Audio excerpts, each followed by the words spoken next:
उत्तोलक किसे कहते हैं? उत्तोलक एक सीधी या टेढ़ी छड़ होती है जो किसी निश्चित बिंदु के चारों ओर स्वतंत्रता पूर्वक घूम सकती है। उत्तोलक में 3 बिंदु होते हैं: आलंब, आयास, भार। आलंब किसे कहते हैं? जिस निश्चित बिंदु के चारों ओर उत्तोलक की छड़ स्वतंत्रता पूर्वक घूम सकती है उसे आलंब कहते हैं। आयास किसे कहते हैं? आयास को ई से प्रदर्शित करते हैं और आलंब को एफ से। तो आयास जो होता है जिस भाग से बल लगाया जाता है उसे आयास कहते हैं। भार जिसे हम डब्लू से व्यक्त करते हैं, उत्तोलक के द्वारा जो भार उठाया जाता है उसे भार कहते हैं। उत्तोलक के 3 प्रकार होते हैं। प्रथम श्रेणी के उत्तोलक जिनमें आलंब बीच में होता है, भार और आयास दोनों किनारे पर होते हैं। उदाहरण: कैंची, झूला, गुलेल, शीशा, कलम आदि। द्वितीय श्रेणी के उत्तोलक, इसमें भार बीच में होता है और दोनों एक किनारे पर हमारा आलंब होता है, दूसरे किनारे पर आयास होता है। द्वितीय श्रेणी के उत्तोलक का उदाहरण जो है सरोता है, पहिया है, ट्राली है। तृतीय श्रेणी के उत्तोलक जो होते हैं इनमें जो होता है हमारा आयास बीच में होता है और एक तरफ आलंब होता है और दूसरी तरफ भार होता है।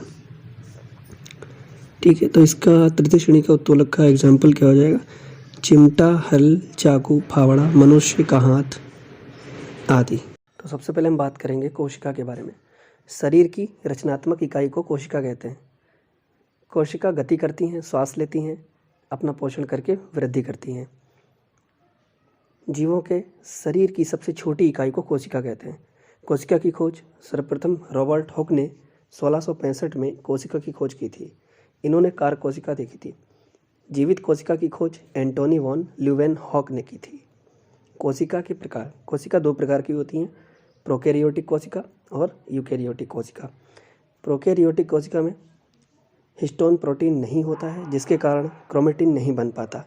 इसमें वास्तविक केंद्रक अनुपस्थित होता है, केंद्रिका नहीं पाया जाता है, केवल एक क्रोमोसोम पाया जाता है, क्लोरोप्लास्ट नहीं पाया जाता है, गाल्जिकाए, माइटोकॉन्ड्रिया नहीं पाए जाते हैं। यूकैरियोटिक कोशिका में वास्तविक केंद्रक उपस्थित होता है।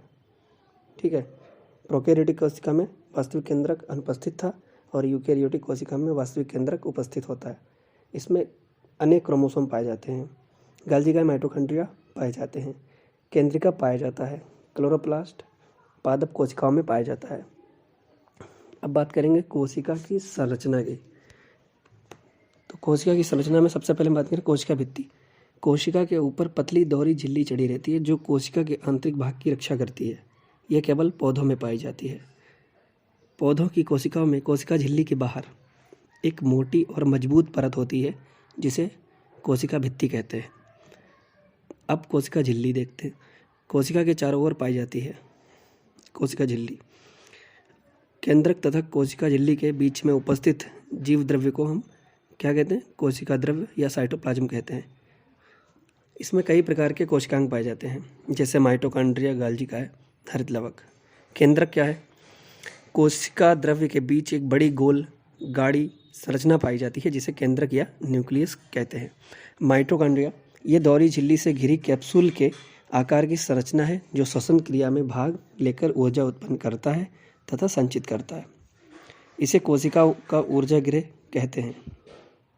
पावर हाउस माइटोकॉन्ड्रिया को कहते हैं।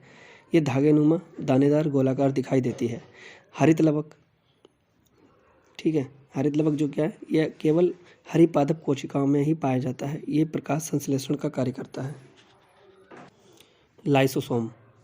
लाइसोसोम को आत्महत्या की थैली भी कहते हैं। ये कोशिका में आने वाले पदार्थों को पचाने का कार्य करते हैं। राइबोसोम ये प्रोटीन संश्लेषण में सहायक होते हैं। गोल्जी को कहते हैं पदार्थों का संश्लेषण, भंडारण एवं श्रावण करना इनका प्रमुख कार्य होता है। अब बात करते हैं पादप कोशिका और जंतु कोशिका में अंतर की। तो पादप कोशिका में कोशिका भित्ति पाई जाती है, जंतु कोशिका में नहीं पाई जाती है। पादप कोशिका में हरित लवक पाए जाते हैं, जंतु कोशिका में हरित लवक नहीं पाए जाते हैं। पादप कोशिका में सेंट्रोसोम अनुपस्थित होते हैं, जंतु कोशिका में सेंट्रोसोम उपस्थित होते हैं। पादप कोशिका में रिक्तिका बड़ी तथा संख्या में 1 होती है, जंतु कोशिका में रिक्तिका छोटी संख्या में अधिक होती है। पादप कोशिका में केंद्रक परिधि की ओर हो सकता है, ठीक है। पादप कोशिका में केंद्रक जो है वो परिधि की ओर हो सकता है, लेकिन जंतु कोशिका में अधिकांश केंद्रक जो होता है मध्य में होता है, बीच में होता है। अब गुणसूत्र या क्रोमोसोम की बात करते हैं। कोशिका के केंद्रक में क्रोमोसोम महीन, लंबे तथा अत्यधिक कुंडली धागे के रूप में दिखते हैं। क्रोमोसोम बेलनाकार होते हैं